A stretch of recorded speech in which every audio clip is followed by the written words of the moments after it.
Halo guys, dimanapun kalian berada, apa kabar kalian semua? Semoga kalian baik-baik saja ya. Pada kesempatan kali ini, admin akan melanjutkan rekapan dari sebuah donghua yang berjudul The Success of Empyrean Swan Emperor, yang dimana pada saat ini kita telah memasuki pada part keempat. Tapi sebelum itu, jika kalian suka dengan konten yang Mimin sajikan, jangan lupa untuk like, komen, dan juga share video ini kepada teman-teman kalian agar channel ini makin berkembang. Oke lah guys, tanpa berbasa-basi, masuk intro dan selamat menonton guys.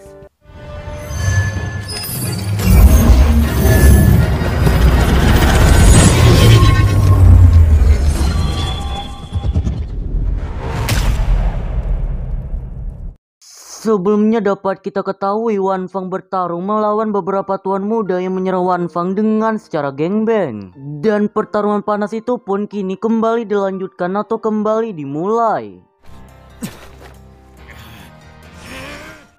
Tapi tiba-tiba datanglah pemimpin dari pasukan tuan muda itu yang langsung menyerang Wan Fang dengan membabi buta.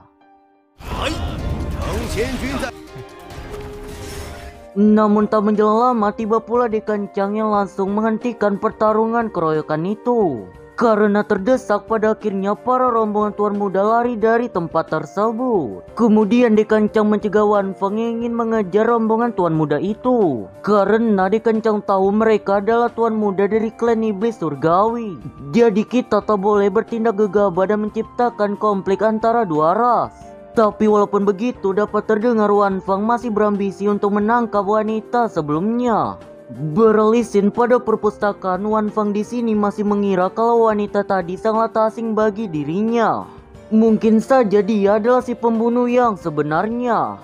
Jadi kini Wan Fang harus bersabar menunggu wanita itu kembali. Sepulang dari perpus, Wan Fang langsung dihentikan oleh wakil Dekan Gu. Dan tanpa berbasa-basi, wakil Dekan Gu mengatakan kalau Raja Rimau itu sangat mengejutkan bagi dirinya. Bahkan Dekan Gu sama sekali tak menduga kalau hal ini akan terjadi. Setelah itu Dekan Gu membuka cangkang persembunyiannya dengan ia mengatakan, "Akulah pembunuh dari kakakmu Wan Fing," kepada Wang Fan. Mendengar hal tersebut, Wan Fang salah marah. Kemudian Dekan Gu menjawab ia terpaksa membunuh Wan Fing karena Wan Fing menemui anak dari Dekan Gu, yaitu Nona Guyuer. Yang mana pada saat itu Nona Guyuer sedang membangkitkan bloodline Horde Monfok. Jadi Dekan Gu terpaksa membunuh Wan Fing agar Wan Fing tak membocorkan perihal ini. Apalagi dia nggak tahu diri sih, udah tahu dia be aja malah mau bersanding dengan Nona Guyuer yang jenius banget. Awalnya Dekan Gu juga ingin membunuh Zhang Yunseng, namun tak terduga Zhang Yunseng telah dibunuh oleh Xiao Yue sebelumnya. Sedangkan dapat kita ketahui Nona Guyuer sekarang ini sedang mengasingkan dirinya. Hingga tiba-tiba terbitlah Dekan Chang di sana. Dekan Chang sama sekali tak menduga Dekan Gu memiliki rahasia segelap ini. Terlebih lagi, bukankah wanita yang bersama dengan tuan muda klan iblis tadi itu merupakan Nona Guyuer, anak dari Dekan Gu? Tanya Dekan Chang. Karena kedoknya telah terbongkar, Dekan Gu berniat untuk membunuh Dekan Chang. Apalagi presentasi kemenangan Dekan Gu yaitu 70-30, maka Dekan Gu sangatlah percaya diri. Tapi tak terduga terbit pula Dekan Puncak yang datang karena permintaan dari Dekan Chang. Dan tanpa berbasa-basi mulailah Dekan Puncak untuk menunjukkan eksistensinya.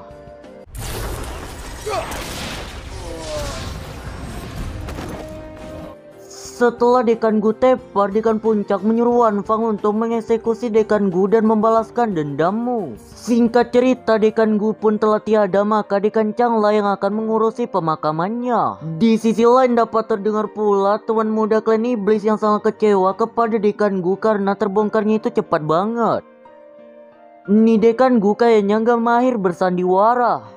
Melanjutkan lagi kepada Wan Fang yang sedang berbicara dua mata kepada Dekan Puncak. Ternyata Dekan Puncak mengetahui kalau Wan Fang adalah Raja Rimau Perak. Karena sudah sejak lama Dekan Puncak memperhatikan gerak-gerik dari Wan Fang. Dan aku tidak sebodoh seperti Dekan Gu yang tidak mengetahui hal tersebut, kata Dekan Puncak. Dekan Puncak juga mengatakan kalau Wan Fang sangat jenius dalam usia 20 tahunnya. ia telah mencapai pada ranah wisdom martial aliran biru.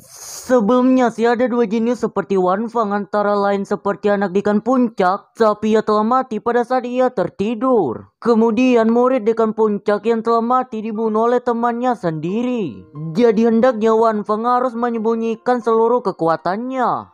Dan jika Wan Fang ingin menggunakan kekuatannya, Wan Fang harus berubah menjadi Raja Rimau Perak terlebih dahulu, agar kehidupan Wan Fang bisa berjalan panjang. Setelah itu Wan Fang berterima kasih atas seluruh nasihat yang dekan puncak kasih. 听了院长吩咐。 Kemudian dekan puncak memberikan 3 aturan kepada Wang Fan. Pertama, dekan puncak akan memberikan penghormatan kepada kakak Wan Fang nanti malam. Kedua, dekan puncak akan menyuruh seseorang untuk menyamar menjadi Raja Rimau Perak guna keluar dari Akademi Huan Jin dengan membawa tombak pola harimau agar dunia tak meragukannya. Dan ini juga bertujuan agar orang-orang tidak mencurigai bahwa Wan Fang itu ialah seorang Raja Rimau Perak.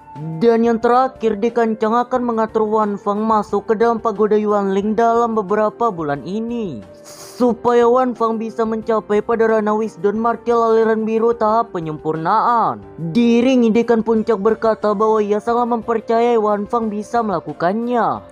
Beralih scene di perpus kembali, dapat terdengar suruhan dekan puncak yang menyamar menjadi Raja Rimau Perak kini telah menjalankan misinya, yaitu mengeksplor seluruh penjuru dunia dan menutup identitas Raja Rimau Perak yang sebenarnya. Sementara Wan Fang tanpa sengaja ia membaca rahasia terlarang yang dibuat oleh beberapa ras. Namun hanya terdapat 3 atau 5 kalimat yang masuk pada akal sehat Wan Fang.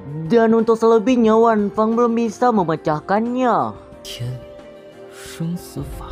Sepintas Wan Fang menduga bahwa ini merupakan teknik terlarang yang bisa membuat seseorang atau si pengguna menerobos dengan begitu cepat. Dengan kata lain nih, jika Wan Fang berhasil mempelajari teknik ini, maka ia akan menerobos ke ranah Horde Pol Roh Ungu tahap awal.